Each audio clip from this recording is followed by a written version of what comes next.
সজনে পাতার পুষ্টিগুণ, কিভাবে খাবেন, কোন বিষয়ে সতর্ক থাকবেন।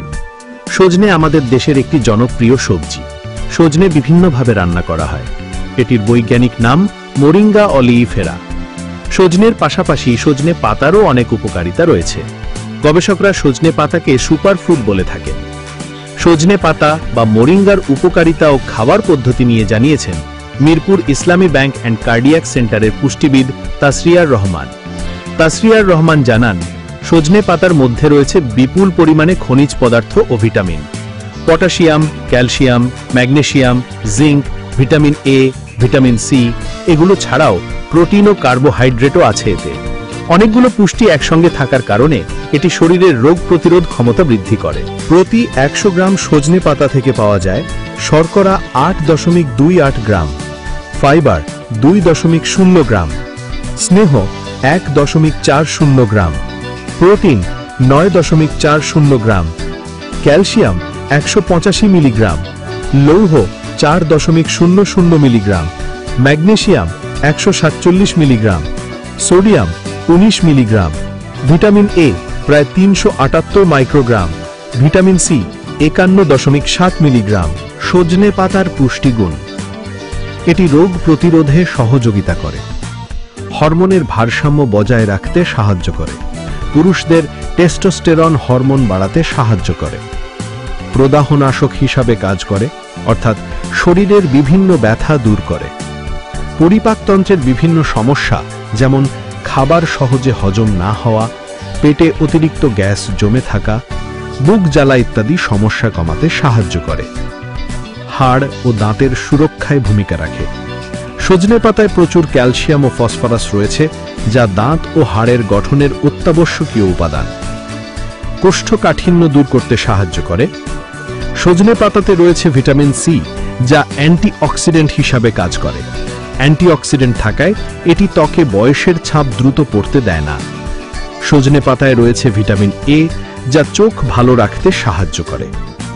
সজনে পাতায় প্রচুর পরিমাণে অ্যান্টিমাইক্রোবিয়াল এবং অ্যান্টিব্যাকটেরিয়াল যৌগ রয়েছে।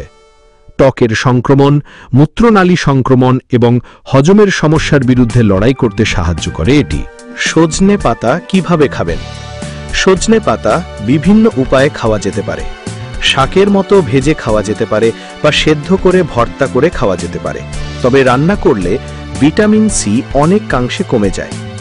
প্রাকৃতিকভাবে রোদে শুকিয়ে গুঁড়া করে খাওয়া যেতে পারে। ব্লেন্ড করে জুস হিসেবেও খাওয়া যেতে পারে। চায়ের মধ্যে দিয়েও খাওয়া যেতে পারে। কোনো কিছুর অতিরিক্ত গ্রহণ শরীরের জন্য ভালো নয়, তাই সজনে পাতার গুঁড়া বা রস একদম নিয়মিত না খেয়ে একটু বিরতি দিয়ে খাওয়া ভালো। 10 থেকে 15 দিন খাওয়ার পর কিছুদিন বিরতি দিয়ে খেলে ভালো হয়। সতর্কতা, সজনে পাতার অনেক উপকারিতা থাকলেও এটি অতিরিক্ত গ্রহণের ফলে সৃষ্টি হতে পারে বিভিন্ন সমস্যা। সজনে পাতা অতিরিক্ত খাওয়া হলে বমি বমি ভার, পেটের সমস্যা, ক্ষুধা মন্দা ইত্যাদি দেখা দিতে পারে। ব্লাড প্রেশারের ওষুধ খাওয়ার পাশাপাশি নিয়মিত সজনে পাতার গুঁড়া বা রস খেতে থাকলে ব্লাড প্রেশার কমে যেতে পারে। সজনে পাতার সংলগ্ন ডালগুলো আমাদের দেহের জন্য ক্ষতিকর। এই ডালগুলোতে ক্ষতিকর উপাদান থাকে যেগুলো আমাদের দেহের ইমিউনিটি সিস্টেমের ক্ষতি করে। কারা সজনে পাতা খাওয়ার ক্ষেত্রে সতর্কতা অবলম্বন করবেন? গর্ভাবস্থায় সজনে পাতা খাওয়ার ক্ষেত্রে সতর্ক থাকতে হবে। সজনে পাতা সংলগ্ন ডালে যে বিষাক্ত উপাদান রয়েছে সেটি এই সময় শরীরে প্রবেশ করলে ক্ষতি হওয়ার আশঙ্কা অনেক। সজনে পাতা গুঁড়া বা রসের ক্ষেত্রে এই ডাল মিশ্রিত থাকতে পারে, তাই গর্ভকালীন এটি খাওয়া থেকে বিরত থাকা ভালো। ডায়াবেটিস রোগীরা অনেকে মনে করেন শুধু সজনে পাতা খেলে ডায়াবেটিস অর্থাৎ রক্তের সুগার ঠিক হয়ে যাবে, কিন্তু বিষয়টি আসলে এরকম নয়। ডায়াবেটিস রোগীরা ওষুধ খাওয়ার পাশাপাশি সজনে পাতার জুস বা গুঁড়া খেলে এটি সহায়ক হিসেবে ভূমিকা রাখবে। যাদের প্রি ডায়াবেটিস তারা সজনে পাতা খাওয়ার মাধ্যমে এবং সঙ্গে অন্যান্য পদক্ষেপ গ্রহণ করে দেহে সুগারের মাত্রা ঠিক রাখার চেষ্টা করতে পারেন। হাইপোথাইরয়েড বা কিডনিজনিত সমস্যায় আক্রান্তরা সজনে পাতাকে একমাত্র প্রতিষেধক হিসেবে বিবেচনা করবেন না।